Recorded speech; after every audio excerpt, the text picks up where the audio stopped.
특별제 관심이 없어서 모르겠다.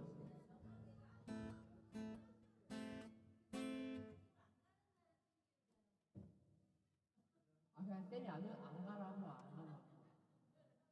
야 내일 안 오는 거나 하면 내일 안 오는 거구나.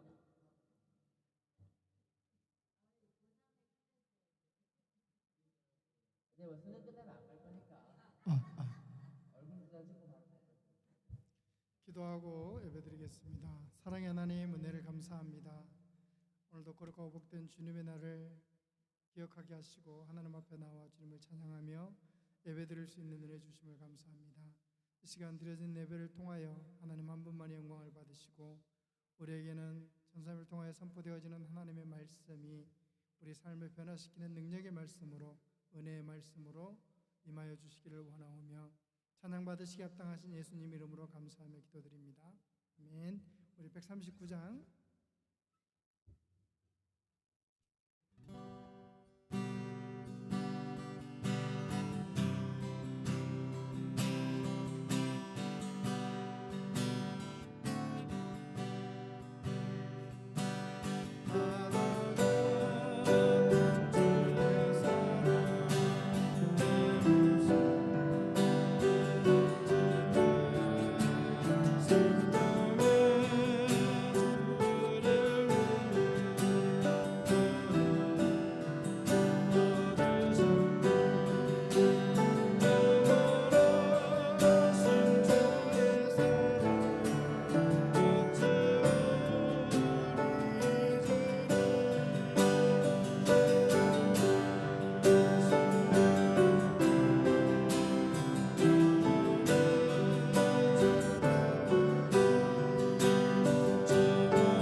사도신경으로 신앙 고백하시겠습니다. 전능하사 천지를 만드신 하나님 아버지를 내가 믿사오며 우리 주 예수 그리스도를 믿사오니 이는 성령으로 잉태하사 동정녀 마리아에게 나시고 본디오 빌라도에게 고난을 받으사 십자가에 못 박혀 죽으시고 장사한 지 사흘 만에 죽은 자 가운데에서 다시 살아나시며 하늘에 오르사 전능하신 하나님 우편에 앉아 계시다가 저리로서 산자와 죽은 자를 심판하러 오시리라.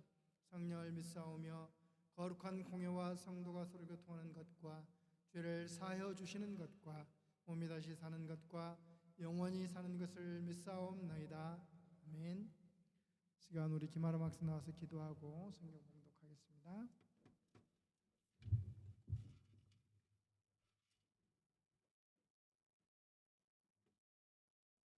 하나님, 이렇게 오늘 주일날 교회 나오게 예배드릴 수 있게 하시면 감사합니다. 요즘 날씨가 많이 추워졌는데 감기 걸리지 않게 도와주시고 또 시험 준비하고 있는 친구들 모두 하나님께서 도와주셔가지고 좋은 결과, 노력한 만큼의 결과 나올 수 있도록 도와주시고 오늘 말씀 전하시는 전도사님께도 은혜를 주셔서 좋은 말씀 주시고 저희가 그것을 잘 받아들여서 양식 삼아서 생활할 수 있도록 도와주세요. 예수님의 이름으로 기도드립니다. 아멘.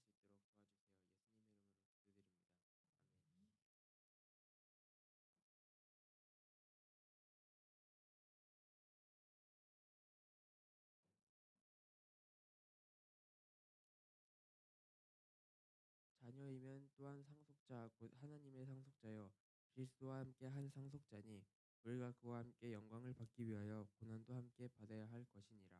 아멘. 전사님 나오셔서 하늘 말씀 전해주시겠습니다.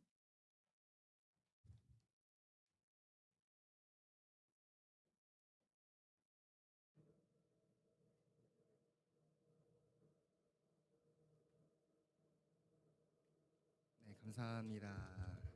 여러분 날씨가 갑자기 쌀쌀해졌어요. 갑자기 기온이 이번 주부터 쭉쭉 떨어지더니 가을이 벌써 왔더라고요.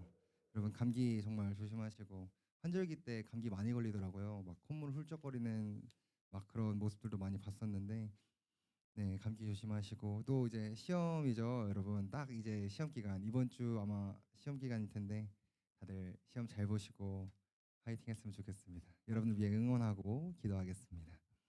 오늘은 상속자의 고난이라는 제목으로 함께 말씀을 나눠보고자 합니다. 여러분들은 만약에 재벌 2세로 태어난다면 어떨 것 같아요? 상속자로 태어난다면 그러면 공부 안 해도 될 텐데 약간 이 생각을 할까요?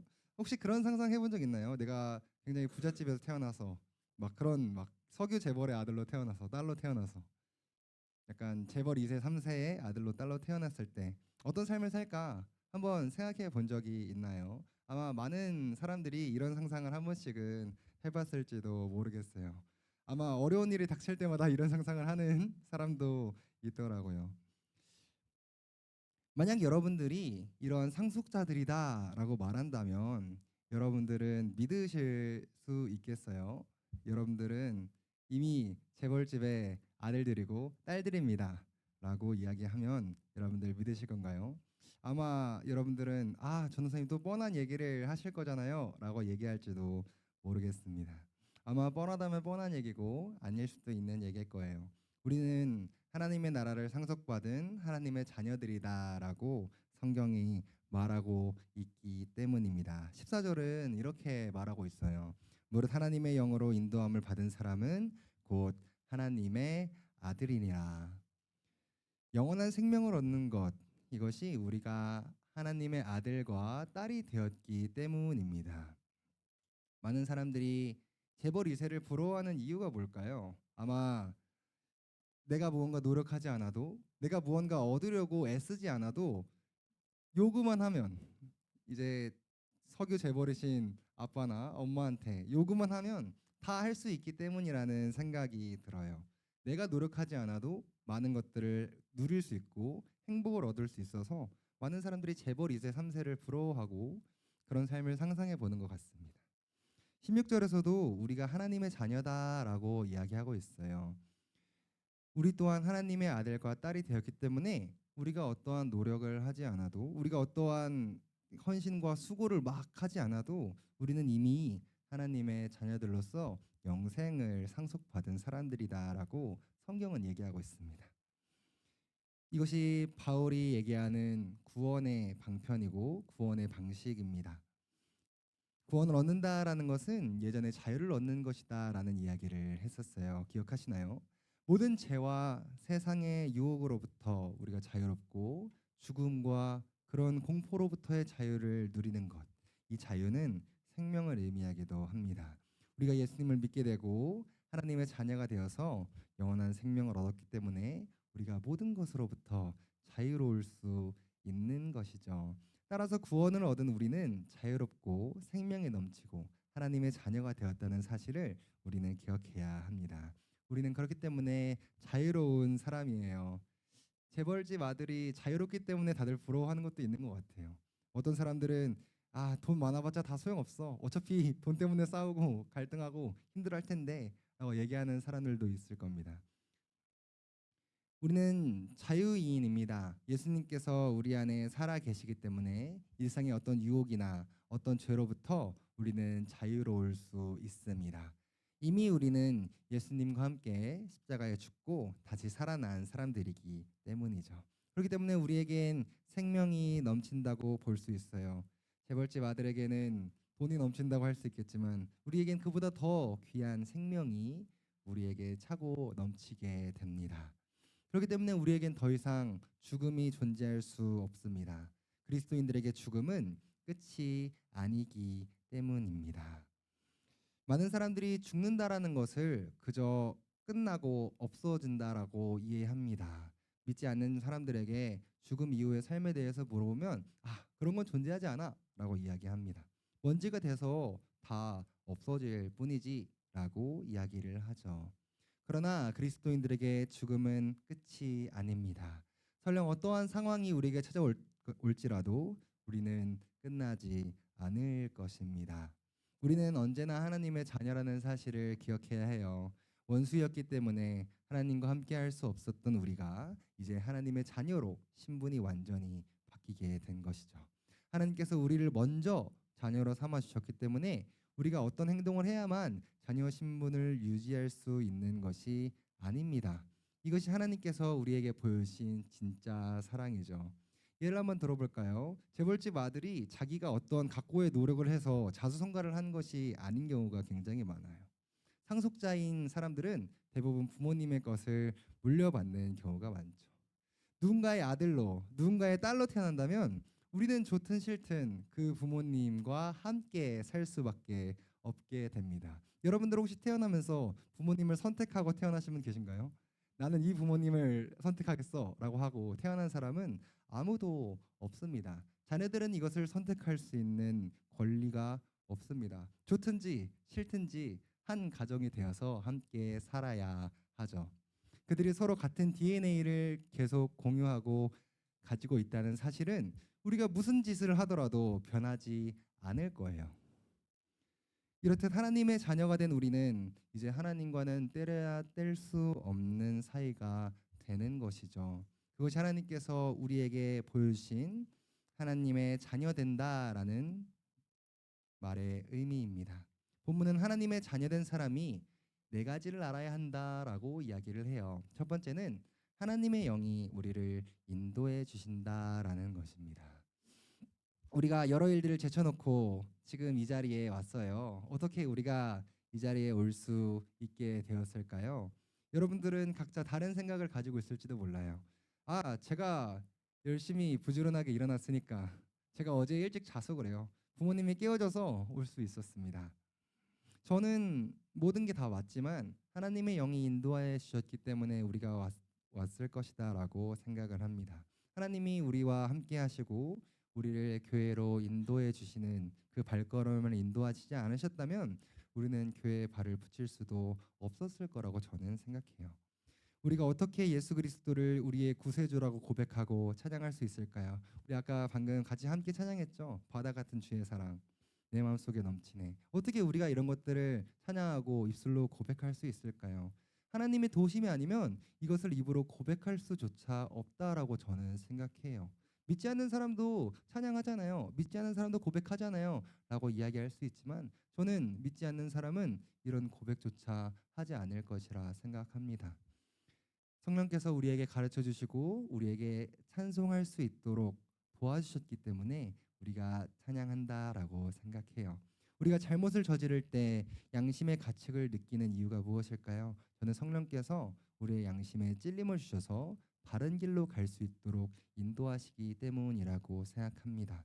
많은 사람들은 아니요, 제 생각이 맞기 때문에 저는 제 양심에 따라 사는 거예요 라고 얘기하지만 많은 사람들이 그 양심, 자기가 가진 양심의 기준을 굉장히 헷갈려하고 힘들어하고 어떤 사람들은 양심의 가책마저도 버리며 사는 사람들이 얼마나 많은지 몰라요.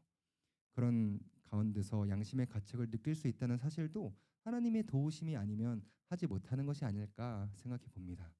하나님의 자녀라면 이 같은 성령의 인도하심을 받으며 살게 됩니다. 그렇기 때문에 우리는 하나님의 말씀을 찾고 하나님께 기도하는 것이 중요해요. 왜냐하면 우리가 바른 길로 가지 못한다면 그 이유가 하나님의 인도하심을 받으려 하지 않기 때문일지도 모릅니다. 이미 우리 스스로 결정하고 우리 스스로 행동하고 일이 다 끝난 뒤에는 하나님을 원망하고 불평만 하기 때문이죠. 삶의 모든 영역에 걸쳐서 우리가 무슨 일을 하기 전에 주님 앞에 열린 마음으로 무릎을 꿇는다면 성령님께서 반드시 우리를 인도하실 거예요. 두 번째로는 하나님께서 우리의 아버지가 된다라고 말합니다. 15절은 이렇게 말해요. 너희는 다시 무서워하는 종의 영을 받지 아니하고 양자의 영을 받았으므로 우리가 아빠 아버지라고 부르짖느니라. 마가복음 14장 36절을 보면 예수님께서 기도하실 때 하나님을 향해서 아바 아버지라고 부르짖으면서 고백하십니다. 아빠라고 부르는 것과 아버지라고 부르는 것에는 저는 약간의 차이가 있지 않을까 생각해요. 한번 예를 하나 들어볼까요? 여러분들이 만약에 아빠를 갑자기 아버님 이렇게 부른다면 갑자기 어색한 공기가 돌 수 있고 왜 얘가 왜 이러나 약간 이런 생각을 할지도 모르겠습니다. 왜냐하면은 아버지에게 존칭을 쓰고 더 뭔가 높임 말을 쓰면 쓸수록 물론 그 사람을 존경하고 높인다는 의미도 있지만 그 사람과 그만큼 거리가 있다라는 의미일 수도 있기 때문이죠. 반면에 우리가 아버지를 뭐 아빠라고 부르면서 친근하게 다가갈 때 우리가 어렸을 때 막 아기가 아버님 같이 놀아주세요 이러지 않잖아요. 아빠라고 하면서 친근하게 다가가서 안기고 하는 모습을 보면서 아버지와 자녀 그리고 부모님과 자녀의 관계가 얼마나 친근한지 우리는 볼 수 있죠. 하나님께서 그저 우리에게 아버님이 되는 게 아니라 친근한 아빠가 되어 주신다는 것을 우리는 볼 수 있습니다. 그래서 우리 예수님께서도 하나님을 아빠 아버지라고 불렀다라고 성경이 말하고 있는 거예요. 하나님께서 우리에게 그저 높고 멀리 있는 분이 아니라 우리와 친근하게 항상 같이 계신 분이심을 성경이 말해준다는 것이죠. 하나님께서 우리를 자녀로 삼아주신 이유는 우리가 하나님 앞에서 종이 되어서 종처럼 일해라라고 부르신 것이 아닙니다. 하나님의 자녀로서 함께 하나님의 나라를 누리며 살도록 하나님께서 우리를 부르셨습니다. 하나님의 자녀로 삼아 주셨어요. 그렇기 때문에 우리는 삶 속에서 하나님과 동행하고 하나님의 나라를 누리는 자녀로서의 삶을 살 수 있는 권리를 얻게 되었습니다. 하지만 슬프게도 많은 사람들이 이 자녀로서의 행복과 기쁨을 제쳐두고 종으로서 살려고 노력합니다. 자꾸 죄의 종으로서의 삶으로 돌아가는 모습을 자꾸만 보여요. 사랑하는 청소년부 친구들, 우리는 더 이상 종이 아닙니다. 죄의 종이 될 수 없어요. 그렇기 때문에 종이었을 때 했던 걱정과 행동들이 더 이상 우리에게는 필요하지 않아요. 우리는 자유롭고 생명이 넘치는 하나님의 자녀이기 때문입니다. 세 번째로는 성령께서 우리가 하나님의 자녀가 되었다는 것을 날마다 친히 알려주세요. 우리가 어떻게 부활을 믿고 영생을 믿게 되었을까요? 어떻게 천국이 있다고 생각하고 확신하게 되었을까요? 저는 성령께서 친히 우리에게 알려주시기 때문이라고 생각합니다. 우리가 아침에 눈을 뜰 때마다 나는 그리스도이냐라고 얘기할 수 있는 가장 큰 이유는 성령께서 우리에게 너는 내 것이다, 너는 나의 자녀다라고 날마다 알려주시기 때문에 우리가 이것을 알 수 있다라고 확신해요. 우리가 날마다 영원한 생명, 부활, 천국을 목표로 삼고 붙잡으며 진리를 따라 살아갈 수 있는 것은 성령께서 우리를 아침마다, 점심마다, 저녁마다, 밤마다 우리에게 하나님의 사랑을 또 하나님의 어떤 분이신지를 항상 우리에게 보여주시기 때문입니다. 우리를 위해 친히 증거하시는 그 성령님을 우리가 인격적으로 만나서 매 순간 우리의 삶을 맡기면서 산다면 우리의 삶은 성령님의 도우심으로 하나님의 자녀다운 삶을 살 수 있게 될 거예요. 마지막으로는 고난이 우리에게 유익하기 때문입니다. 17절은 이렇게 이야기해요. 자녀이면 또한 상속자 곧 하나님의 상속자요 그리스도와 함께한 상속자니 우리가 그와 함께 영광을 받기 위하여 고난도 함께 받아야 할 것이니라. 하나님의 자녀는 고난의 유익을 깨닫는 것에서 한 걸음 더 나아가 고난이 우리에게 필요하다는 것을 느끼게 됩니다. 왜냐하면 많은 사람들이 고난이라는 것을 굉장히 싫어하고 힘들어하지만 고난이야말로 그 사람들이 얼마나 서로 끈끈하게 연결되어 있는지 그 부모와 자녀와 관계가 얼마나 잘 연결되어 있는지를 잘 보여주는 증거이기 때문이에요. 사랑하는 청소년 친구들, 하나님께서 사랑하는 자녀들에게 아픔을 주시는 이유는 무엇일까요? 많은 사람들이 이 문제로 고민을 합니다. 왜 예수님을 믿는데 하나님을 믿는데 고난이 있나요? 왜 어려움이 있나요? 왜 슬픔이 있고 아픔이 있나요? 이 문제로 정말 많은 사람들이 싸우고 어떤 사람들은 이것에 실망하여 교회를 떠나는 모습도 봤습니다. 사랑하는 청소년부 친구들, 왜 하나님께서 사랑하는 자녀들에게 아픔을 주실까요? 왜냐하면 아픔이 전혀 없는 곳에는 죽음이 있기 때문입니다. 여러분, 암이 무서운 질병인 이유가 뭔지 아세요? 암이 진행되는 동안은 아픔을 느끼지 못하기 때문이에요. 암은 초기에 발견하기 굉장히 어려운 질병입니다. 아픔을 느끼기 시작하고 고통을 느끼기 시작할 때부터는 손쓸 수가 없게 돼버려요. 이미 그때는 말기가 돼버리고 그 사람의 많은 기능이 정지해버린 상태인 경우가 대부분이죠. 반면에 감기 같은 경우는 감기가 들자마자 그것을 쉽게 느낍니다. 코가 막혀버린다든지 기침이 난다든지 목이 아프다든지 하는 반응이 즉각적으로 나타납니다. 갑자기 열이 나면 감기인가? 라고 바로 유추할 수 있죠. 그래서 사람들은 감기를 조심하게 돼요. 감기약을 사 먹게 되고 미리 예방합니다. 사람들은 드러나는 반응에는 스스로 적극적으로 자기 생명을 지키고 보호하지만 드러나지 않는 반응에는 자기의 생명을 지키기를 소홀히 합니다. 하나님께서 우리에게 아픔과 고통을 주시는 이유는 무엇일까요? 많은 그리스도인들이 아픔과 고통이 찾아왔을 때 비로소 진정 하나님을 찾기 때문입니다. 아픔이 없는 경우에 많은 사람들이 하나님을 찾지 않아요. 형통하고 잘 되는 많은 사람들을 보면 하나님을 떠나는 경우가 많습니다. 하나님을 믿는 것이 참된 생명이고 하나님과 함께하는 것이 정말 우리에게 참된 기쁨이라는 것을 하나님께서 알고 계시고 우리에게 알려주시기 위하여 하나님께서 고통을 허락하신다라고 생각해요.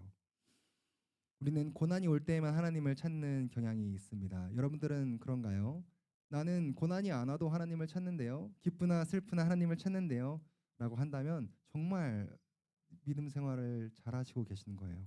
하지만 저도 많은 순간 형통할 때는 하나님을 찾지 않고 힘들고 어려운 순간이 올 때에만 하나님을 찾는 경우가 얼마나 많은지 몰라요. 하지만 이는 어찌 보면 당연한 것인지도 몰라요. 아픔이 없다면 우리는 생명이 있는 동안, 우리가 살아있는 동안 이 땅의 것들만 쫓아 살다가 죽을 것이기 때문이죠. 영원한 생명이 있고 그 생명이 있는 샘물이 있는데 우리는 마른 땅만 계속 파면서 평생을 살지도 모른다는 것이죠. 우리에게 고난이 허락되지 않는 한 말입니다. 사랑하고 축복합니다. 오늘 말씀을 정리하고자 해요. 하나님께서 우리를 상속자로 부르신 이유는 명확합니다. 상속자로 부르신 네 가지의 이유가 있습니다. 하나님께서 우리를 항상 인도해 주시고 하나님을 아빠라고 부르도록 하기 위해서, 그리고 성령께서 우리가 하나님의 자녀고 상속자라는 것을 계속 알려주시기 위해서, 그리고 하나님께서 힘들고 어려운 순간을 우리에게 주심으로 우리가 하나님의 자녀라는 것을, 하나님을 찾아야 한다는 것을 다시금 깨닫도록 하기 위해서라고 말입니다. 사랑하고 축복합니다. 영원한 생명을 얻는 것, 그리고 그 기쁨을 누리는 것은 정말 이 세상에서 얻을 수 있는 기쁨과는 비교할 수 없는 참된 즐거움이고 정말 놀라운 기쁨이에요. 우리는 참된 자유인이 되었고 하나님의 DNA를 갖고 이 땅에서 살고 있습니다. 여러분들은 상속자로 살고 싶으신가요? 아니요, 저는 상속자로 살고 싶지 않아요. 머리 아플 것 같아요. 라고 생각할지도 모르겠습니다. 하지만 하나님께서 그 고난과 어려움이 있는 가운데도 성령을 통하여 우리에게 항상 함께 하시고 인도하시고 도우시는 분이심을 기억했으면 좋겠습니다. 사랑하고 축복합니다. 여러분들은 상속자입니다. 하나님께서 온 만물을 지으시고 모든 것을 다스리시고 인도하신 분이십니다. 그분이 여러분들을 상속하시고 여러분들에게 많은 것들을 주신다고 약속하셨습니다. 영생을 상속하고 천국을 상속하고 한다고 하셨습니다. 우린 더 이상 재벌 2세들을 부러워할 필요가 없습니다. 하나님께서 우리에게 천국을 주셨기 때문입니다. 사랑하고 축복합니다. 하나님께서 주신 그 천국을 기억하면서 여러분들이 하나님의 자녀로서 살게 되기를 주님의 이름으로 축복합니다. 기도하겠습니다. 사랑해 주님 감사합니다. 우리를 하나님의 자녀들로 상속자로 부르신 하나님 감사합니다. 우리가 주님과 함께 예수 그리스도의 사랑과 함께 은혜와 평강과 함께 영생을 상속받고 천국을 상속받았습니다. 하지만 우리가 그 상속받은 천국과 영생을 떠나 여전히 죄와 다른 것들에 빠져 살고 있지 않는지 돌아봅니다. 우리가 하나님의 DNA를 가지고 살아가는 사람임을 고백하여 주시옵소서. 하나님, 우리가 주님의 은혜 가운데 살 수 있도록 하시고 때로는 우리 가운데 고난이 찾아왔을 때 하나님께서 우리에게 고난을 허락하시는 이유에 대해서 다시 한번 생각할 수 있도록 하나님께서 인도하시고 함께하여 주시옵소서. 예수님의 이름으로 감사하며 기도드렸습니다. 아멘.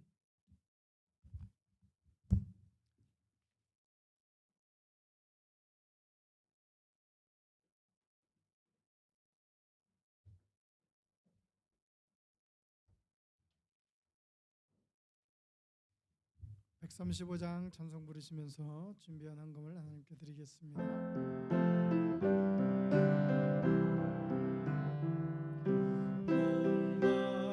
목마른 사슴 눈물을 차 헤매이듯이 내 영혼 주를 찾기에 간구하네.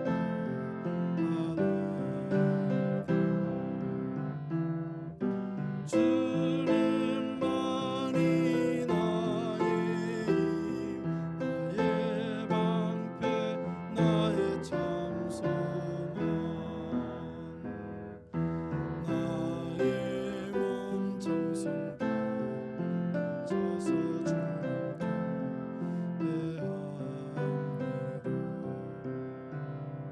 전사님 나오셔서 성금을 위해 기도해 주시겠습니다. 사랑해 주님, 우리가 마음을 모아 주님께 우리의 예물을 올려드립니다. 이 예물을 통하여 여전히 이 땅에서 소외되고 어려운 사람들, 예수 그리스도를 알지 못하고 그 하나님의 나라를 알지 못하는 사람들이 하나님을 알게 되는 물질을 사용될 수 있도록 하나님 신실하게 진실하게 사용하여 주시옵소서. 이 물질을 통하여 가난한 사람들이 천국을 영생을 상속받는 물질로 사용될 수 있도록 도와주시옵시고, 이 땅에 예수 그리스도를 아직 모르는 사람들이 하나님의 은혜를 아는 물질에, 또 온 땅에 나아가 예수 그리스도의 복음을 전하며 살아가는 예수 그리스도의 복음의 전파자들에게, 선포자들에게 하나님께서 은혜와 사랑을 더하시는 물질에 사용될 수 있도록 하나님께서 선하고 지혜롭게 이 물질을 사용하여 주시옵소서. 이 물질을 통하여 온 땅이 하나님의 나라가 되는 선한 물질에 사용될 줄로 믿사옵고 이 예수님의 이름으로 기도드렸습니다. 교회 소식 주보 참고해 주시고요. 환절기라 감기가 굉장히 많이 걸린 친구들이 많은 것 같아요. 주위에도 보면 감기 걸린 사람 많은데 환절기 건강 관리 잘 할 수 있도록 해주시고, 또 지금 시험 중에 있는 친구도 있고, 또 우리 백민이 하람이를 위해서 계속해서 우리 친구들이 기도해 주셨으면 좋겠습니다. 수능 마치는 그날까지 건강으로 잘 이겨낼 수 있도록 기도해 주시기 바랍니다. 다른 광고 말씀 없으면 주님 가르쳐 주신 주기도문으로 주일오전 청소년 예배를 마치겠습니다. 하늘에 계신 우리 아버지여, 이름이 거룩히 여김을 받으시오며 나라의 임하옵시며 뜻이 하늘에서 이루어진 것 같이 땅에서도 이루어지이다.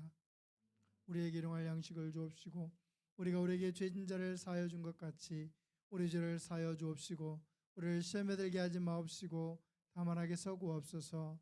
대개 나라와 권세와 영광이 아버지께 영원히 있사옵나이다.